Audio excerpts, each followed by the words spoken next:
as propostas de emenda constitucional, tanto a proposta 45, né, a PEC 45, quanto a PEC 110, elas caminham no mesmo sentido. Elas falam assim: olha, a ideia aqui dessas propostas de emenda constitucional é simplificação. E como é que seria essa simplificação? A proposta 45, ela procura, a proposta dela, ela fala assim: olha, nós vamos substituir 5 tributos por um.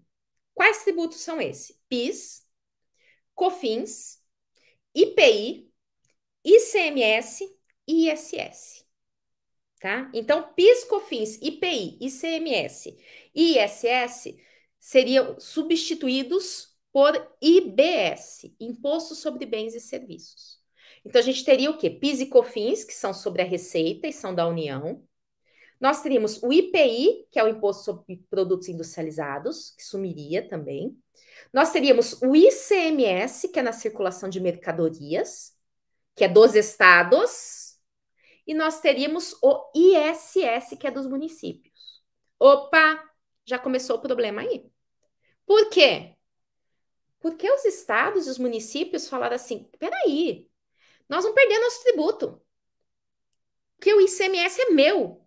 Eu legislo. Eu mando nele. Eu que coloco as alíquotas. Eu coloco o benefício fiscal.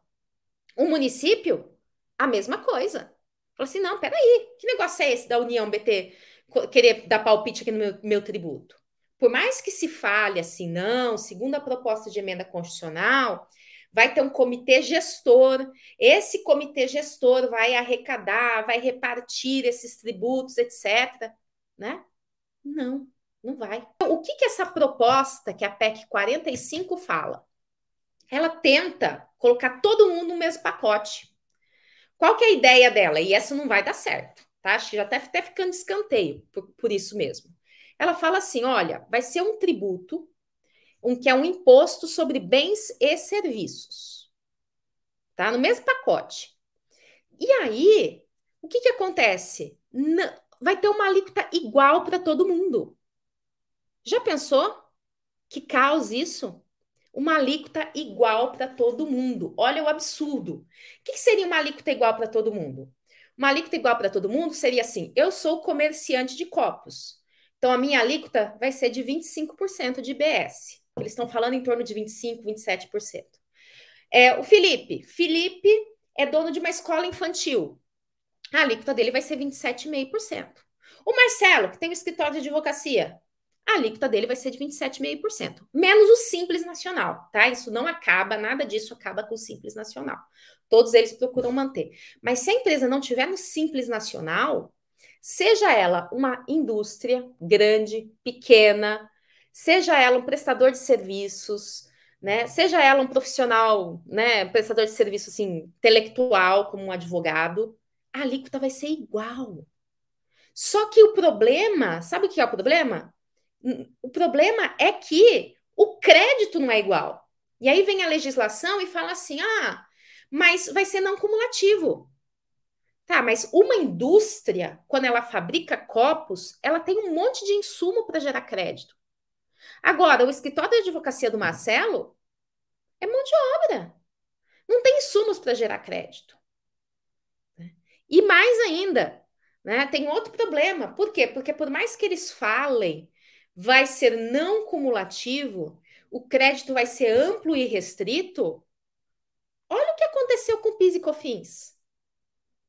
Olha o que acontece com PIS e COFINS. A discussão que tem. No ICMS é outra discussão grande de crédito PIS e COFINS, de crédito ICMS. Mauri, tá falando, olha a tributação do combustível, que transtorno. Exatamente. Então, aquilo que quem faz a proposta fala assim: não, essa proposta é maravilhosa. Por quê? Porque a gente vai simplificar.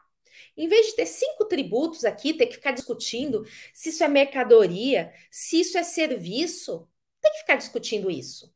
Porque vai ser tudo a mesma alíquota. É isso que é a ideia.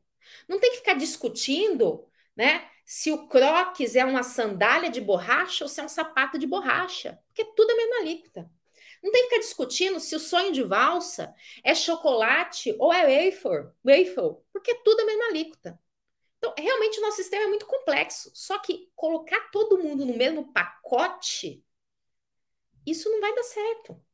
Isso não vai ser possível, né? Inclusive, eles querem acabar até com a extrafiscalidade. Porque hoje, por exemplo, produtos da cesta básica, medicamentos, têm benefícios fiscais. Eles falaram assim, não, não tem que ter nada de benefício fiscal, não. Porque quem acaba se beneficiando dos benefícios fiscais são as empresas.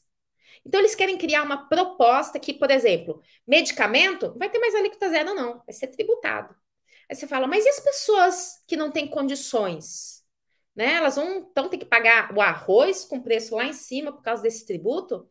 Ah, não, aí a gente vai criar, tipo, se fosse um auxílio, entendeu? A gente vai criar subsídio. A pessoa vai se cadastrar num lugar, pessoa de classe baixa, né? Classe menos favorecida.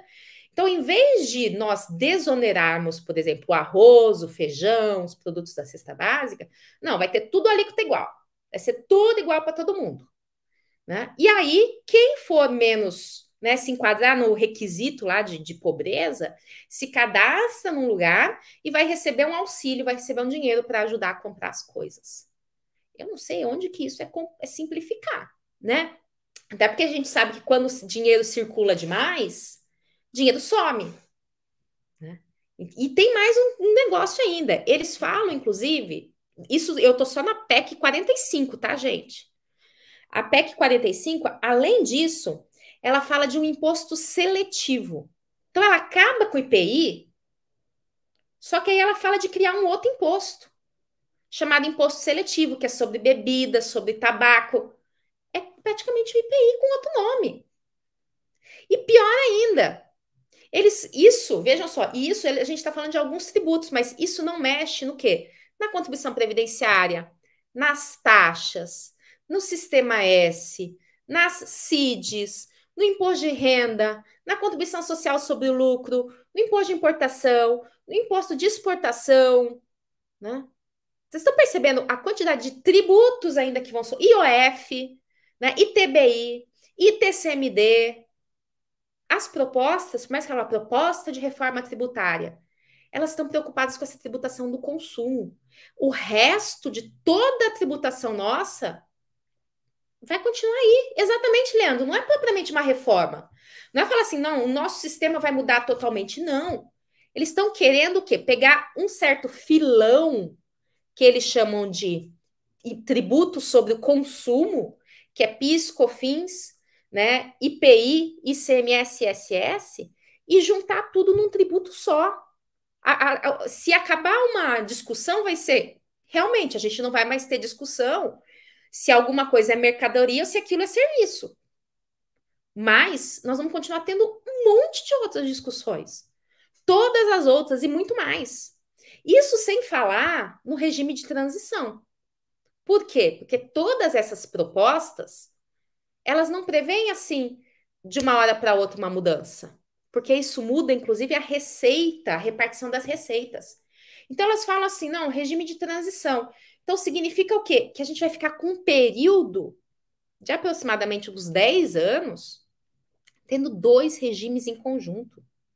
Ao mesmo tempo, o regime atual, que ia se extinguindo gradativamente, e o regime novo que ia, sabe, como se fosse assim, se passasse esse ano a reforma tributária, ano que vem eu vou ter o tributo novo de 1% e os tributos antigos em 99%, sabe?